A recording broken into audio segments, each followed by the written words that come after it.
Nakuja kuwatosha kwa wale wa Mungu.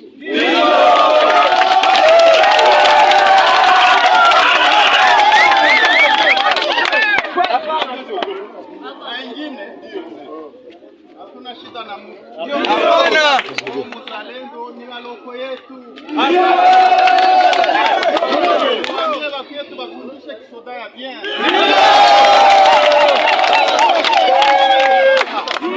Karibu sana kabisa. Asante. Na tuna pesa tunataka tununue chakula.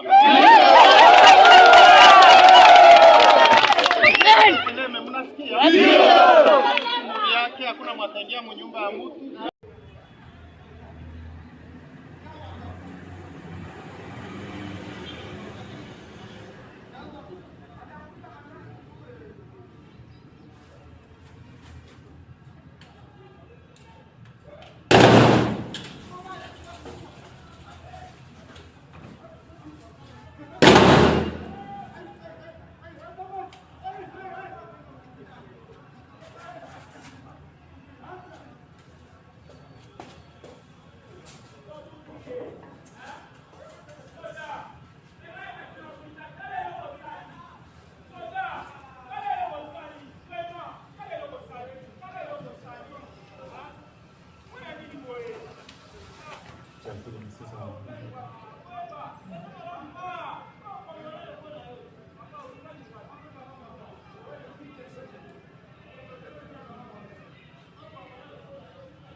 ngo nkubwire ko uyu musozi uri kureba iyi akaba ari commanding center ya FRDC. mu by'ukuri uyu akaba ari umusozi wa Mogoma. ahantu ndi nahantu nyuma muri etage ahantu namaze kuba ngenda nyine ndajenguwa kugira ngo nze mbereka amakuru atari ivumbi mbereke mu gihugu cya Kongo.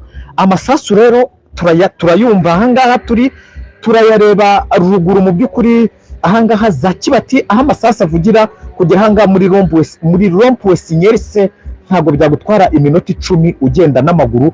ariko hari umutaramu turi kumwe ari kumbwira ngo hari ibifaru biri kugenda bicaho bizamuka bijya ku kibuga cy'imirwano. harya ibifaru uri kubibona? Ibifaru nabibonaga. ubu kwanza we banzu nushaka ugafate. aha urabona ko ibifaru urabona ko ibifaru uburyo duhagazemo ahangaha urabona ko ibifaru birimo guca.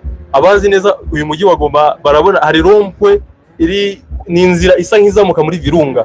kuri iyo rompwe urabona ko nubwo duhagaze ahangaha urabona ko ibifaru neza biri gucaracara hari imbere. Bishatse kuvuga ko rero birimo bisa nk'ibihunga bashobora kuba bamenya amakuru y'uko ingabo za M23 zishobora kuba zamanutse zikaza zibasatira mu bice by'ihepfo bakaba bari kuzifata bakazihungisha bazigera mu bice byo hepfo. ibi bice bya hano ruguru urabizi? Kabutembo. Hariya ni Kabutembo. urabona ko Kabutembo ariho urugamba rwahinaniye kuko Kabutembo ahangaha turimo turareba ibifaru ariho biri kwerekera mu by'ukuri. ariko twibaze M23 yabakuye za Bunagana irabirukansa za Rucuro ibafatanya Masisi centre none ubu ngubu irarasira mu mujyi wa Goma. ubu kuba M23 ifite ikibuga cy'indege ntibyarangiye iyi Mogoma kwitigeze inarasa.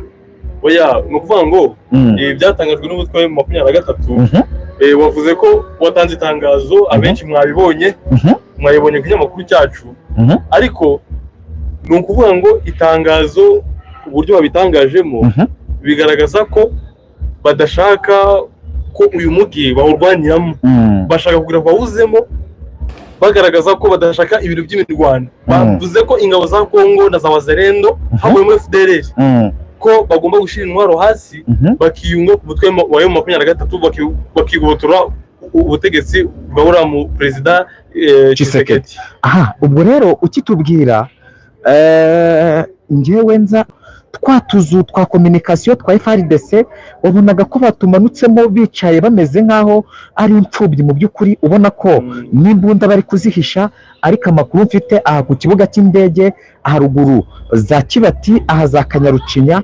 FARDC ubwo yasakaga yafasha amateni y'abawazarendo mu by'ukuri ubona ko biyatagiye kwiyambarira imyenda ya gisivile nabo bari mu bantu bari guhunga. Oya nibyo kuko ibivuze ni ukuvuga ngo bamanuka bava Kanyarucinya hari ingabo z'abarundi nkeya na za FDLR na za Nyatura za Wazalendo zumvisha amakuru ko bari kumanuka baje zitangira kujya zikoramo teni zikajugunya imbunda zikagenda zirukanga nibwo rero M23 récupérer bya bikoresho byose baraza no kubibona ku itangazamakuru ko yari n'ibikoresho bya gisirikare yafashe hakaba n'indi modoka ya gisirikare ya SADC yari ifite intwari ikomeye nayo batwikiye Kanyarucinya mu by'ukuri iyi ntwaro rero mu by'ukuri bayitwikiye hano gutya za Kabutembo ariko ahajya ruguru ni intwaro ya BM. Iyi ntwaro yatangiye kubarasa bayiteretse mu Kanyanja iramanuka mu by'ukuri irazigera hano musi ya za Kibati neza irabarasa force za M23 zaje gufata ikibuga cya Goma urabona ko zayijenga ubonye iki urabona ko imodoka ziri gucara cyane imbere abadukurikiye sinzira bari bireba neza gusa muri Kongo hari imodoka za gisirikare ziri gutambuka kuri umuhanda nababwiye gusa nkuzamuka Virunga hano kuri Rompwe ati urumva ko rero hano kuri Kivu iwacu mukore like na share tuzamuke twuzure abantu 500 ariko aha turi urabona ko naho turi muri hatari. Icyo nabwira abantu ni ukuvuga ngo uyu mujyi wa Goma mu bigaragara nuko wacecetse pe abantu bari hafi barabizi uvuga ngo umujyi wa Goma ukuntu rusanzwe umeze ntabwo ari kimeze ubu ngubu urabona ko ikintu cy'icyo umujyi wa Goma kirimo kandi gikomeye cyane urabona ko abantu na muvuma iri mu mujyi wa Goma uko aho dagaze ubu ngubu twitegeye umujyi wa Goma neza urabona ko nta bantu mu by'ukuri bari gucaracara abantu bagumye mu mazu abanyeshuri ntibagiye ku ishuri urabona ko ikintu cy'icyo muri guverinoma kirimo bitegura ko umujyi wa Goma wagwa mu maboko y'inyeshyamba ya gatatu. Ariko abantu bazi iby'urugamba bazi n'icyo 23 yakoze niba ifite ikibuga cy'indege kugeza ubu indege yagerageje kuba yagwa ku kibuga hano ni Ethiopian yaguye igenda indege yari igerageje kuhagwa ni indege ya Sami RDC ni yaba basirikare bo muri South Africa iyi ndege bayihaye warning igiye kurangira irongera isubira hejuru iyi ndege iragenda. Nkunganiye no masaha ya 4:45 gutyo hari indege za UN waruri hano indege za kajugujugu ebyiri zahagurutse hano zifunga zijya Bukavu indege ebyiri za kajugujugu zahunze zijya Bukavu urabona ikintu cy'uba muri Goma byo kirahari cyane. Uyu ni umusirikare wa FARDC yitwa ngo Salimu Chilambi ati je suis FARDC rendez-vous a Kigali. Urabona ko ibyo biryo bakongomani n'akaguzwa abakongomani ukuntu mubazi n'abantu ushobora nuva ngo mu magambo barayoboye umuntu kabisa bashobora kubwira ikintu ukumva ko nicyo mu bikorwa yumva ngo isasu rigeze ruguru akati ibikoresho byose akirukana ngo mwese abanyarwanda mwese murabaza abakongomani ntabwo kwatinda ati montre-nous aussi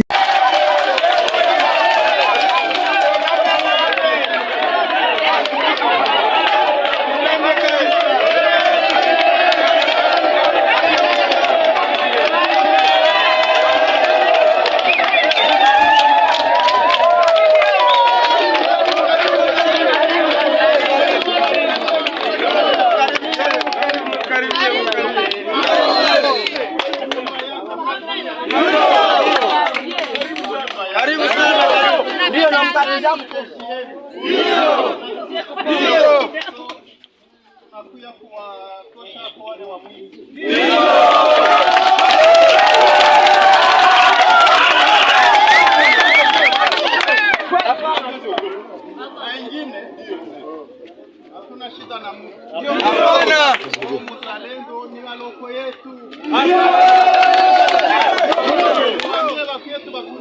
soda ya bien.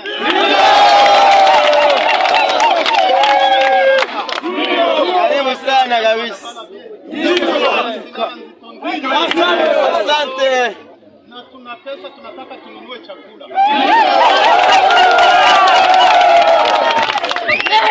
Mnasikia? Yake hakuna mwatengia mu nyumba ya mtu.